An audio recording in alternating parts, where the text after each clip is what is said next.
तुलसी जी को जल अर्पित किया जाता है और तुलसी दल से नित्य भगवत सेवा की जाए तो बहुत जल्दी श्री कृष्ण प्रसन्न हो जाते हैं। प्रतिदिन जो तुलसी जी की भक्ति करता है, तुलसी का पौधा रोप करके तुलसी जी का सिंचन करना, तुलसी जी को तिलक लगाना, तुलसी जी को माला पहनाना, तुलसी जी की परिक्रमा करना, तुलसी जी को प्रणाम करना, वो कोटि सहस्त्र युगों तक ऐसा महान सुकृत होता है कि भगवान श्री कृष्ण के नित्य समीप रहता है जो तुलसी जी की सेवा करता है। जब तक मनुष्य की लगाई हुई तुलसी की शाखा प्रशाखा बीज पुष्प सुंदर दल से तुलसी जी सुशोभित होती है, तब तक हजारों कल्पों में श्री हरिधाम में रहते हुए उसका कभी पुण्य नष्ट नहीं होता। जैसे एक दिन 1000 कल्प, 2 दिन 2000 कल्प, वो भगवान के नित्य धाम में महान सुकृत के बल से भगवत धाम में रहेगा, जो तुलसी जी का पक्का मान लीजिए। जब स्वयं में से तो तुलसी जी रोपण करके तुलसी जी का एक वन लगाया और रोज नवीन नवीन मंजरी तुलसी दल लेकर प्रभु के चरणों में, कहीं न कहीं तुलसी जी की कृपा हुई। वृंदावन, ये वृंदा अधिष्ठात्री देवी वृंदावन की है, इनकी कृपा के बिना हे चंद्रादने संपूर्ण पत्रों और पुष्पों को जो उतार करके सम्मान पूर्वक पहले प्रार्थना करनी चाहिए, हे वृंदा देवी, हे तुलसी जी, भगवान श्री हरि की पूजा के लिए या प्रियाजू की पूजा के लिए हम आपके कुछ मंजरी कुछ दल लेकर के सेवा करना चाहते हैं, आप कृपा करके मुझे दीजिए, और फिर उतार लें। ऐसे नोचना नहीं, बहुत सम्मान से बहुत प्यार से, तो तुलसी जी प्रसन्न होती हैं। जो मनुष्य तुलसी दल से श्री हरि की पूजा करता है, कोई भी पाप उसका स्पर्श नहीं कर सकता। पूर्व में किया हुआ कोई भी पाप उसको दंड नहीं मिलेगा जो तुलसी जी की आराधना नित्य करता है। अब इतना जल भी ना चढ़ा दे, मार पुण्य हो जाए और तुलसी जी अंतर ध्यान, अनुकूल जल, जैसे मान लो गमले पे हैं तो इतना बड़ा तांबे का रोज उससे चढ़, अब भर के लोटा चढ़ा दोगे 2-4 दिन में अंतर ध्यान हो जाएंगे तुलसी जी। बहुत विवेक से जरूरत है, मतलब भारी पुण्य होगा। अब इतना बड़ा लोटा रोज जल चढ़ाओगे तो 2-4 दिन में पीली होके अंतर ध्यान हो जाएंगे। भाई इतना जल, अनुकूल जल चाहिए, एक तांबे का छोटा सा लिया, ऐसे डाल, रोज डालो, उसमें कोई फर्क नहीं, और गमला उठाकर धूप में विराजमान करो। सेवा का मतलब क्या है?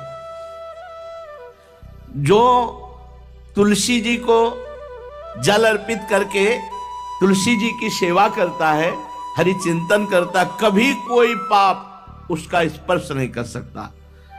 100 भार सोना, 400 भार चांदी,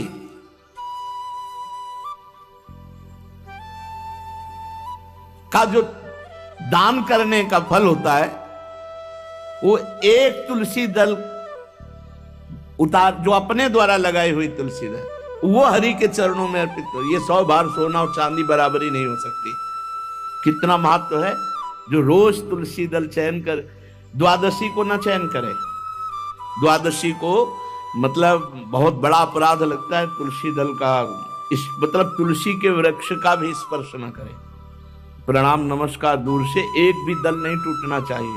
द्वादशी को ऐसा हमने महापुरुषों से सुना है कि मंजरी और पत्र उतारना ये ठीक नहीं, बिल्कुल नहीं ठीक है। ब्रह्म हत्या का फल लगता है, अगर जो पाप लगता है अगर कोई द्वादशी को तुलसी चयन, बहुत सावधानी से। जिसके घर में तुलसी का बगीचा होता है, कई पौधे होते हैं, उसको कहीं तीर्थ जाने की जरूरत नहीं, उसका घर तीर्थ है जिसके घर में तुलसी के पौधे हैं। और यमराज कभी उस घर में किसी भी मरने वाले को लेने नहीं आएंगे। जिसके घर में तुलसी, लगा लो भैया तुलसी लगा लो घर में, काहे को यमराज को आने दोगे? सबके घर में तुलसी। कितना सुंदर पहले था, घर में आंगन होते थे, आंगन में एक बहुत बड़ा और फिर उसमें तुलसी जी, और फिर उसमें 2-4 नर्मदेश्वर शालिग्राम ऐसे, और फिर घर का हर व्यक्ति जल चढ़ाना, प्रणाम करना, नमस्कार करना, 4 पर। कितनी पवित्र पद्धतियां हमारी थी।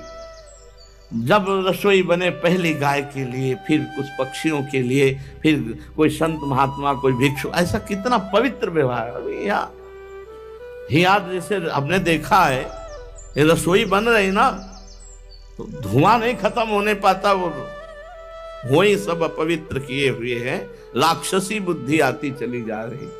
तुलसी जी, ये भागवती को वस्तु हमें लगता है बालकनी तो होती है, बढ़िया बालकनी में कैसा उठाने धरने वाला स्टैंड लोहे का रखो कि तुलसी जी को विराजमान कर दो।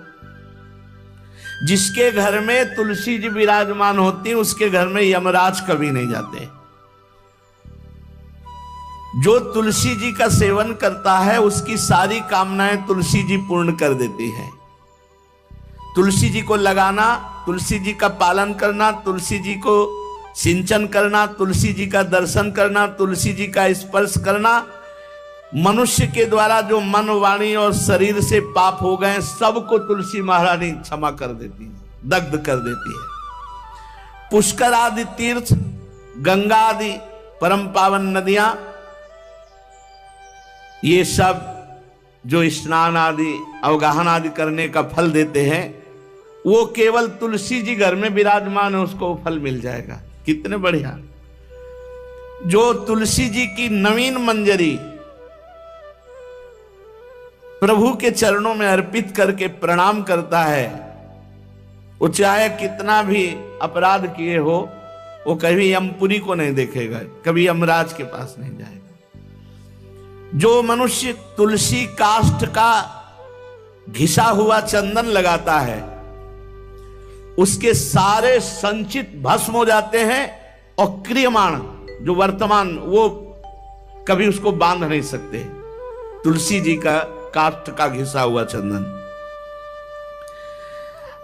जिसके घर में तुलसी की छाया होती है, वहां पितरों को अपने आप कल्याण प्राप्त हो जाता है। जो श्राद्ध करने से लाभ मिलता है पितरों को, घर में तुलसी लगा के, जो तुलसी की छाया, बड़ा वृक्ष, पितरों को तृप्ति मिलती है। चतुर्भुज ब्रह्मा जी सारंग धनवा श्री हरि के महामहिम स्वरूप की अनुभूति करने के लिए भी कहा है कि तुलसी जी का महान महात्म्य है। अगर तुलसी जी का सेवन करे तो भगवान श्री हरि की महिमा को जान जाएगा। स्त्री हो या पुरुष, पुरुष नपुंसक नारीवा जीव चराचर कोय, सर्व भाव भज कपट तज मोहि परम प्रीश्वर। शरीर वर्दी है, हमारी पोशाक है, हम सब एक हैं, आत्मस्वरूप है, कुछ अलग नहीं है। शरीर केवल पांच भौतिक है तो सबका पांच भौतिक है, उसमें चिन्ह है स्त्री पुरुष के, बस इसके लिए भगवान की आराधना निषेध थोड़ी है। जो स्त्री या पुरुष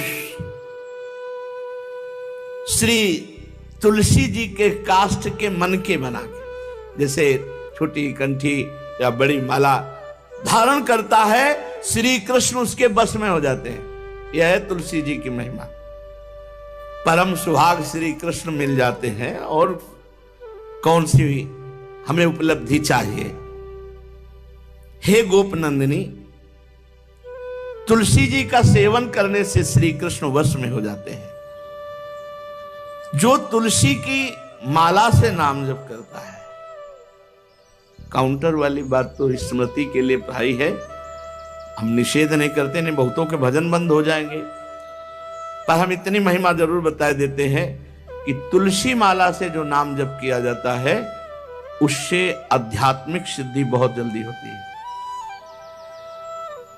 गुरुदेव भगवान कहते जो अंगुलियों से रगड़ होती है मन का से, उसमें आध्यात्मिक ऊर्जा शक्ति तुलसी माला से। प्लास्टिक पर भाई करो, निषेध नहीं कह रहे, बंद हो जाएगा वो भी राधा राधा कहना, वो हमें बंद नहीं करना।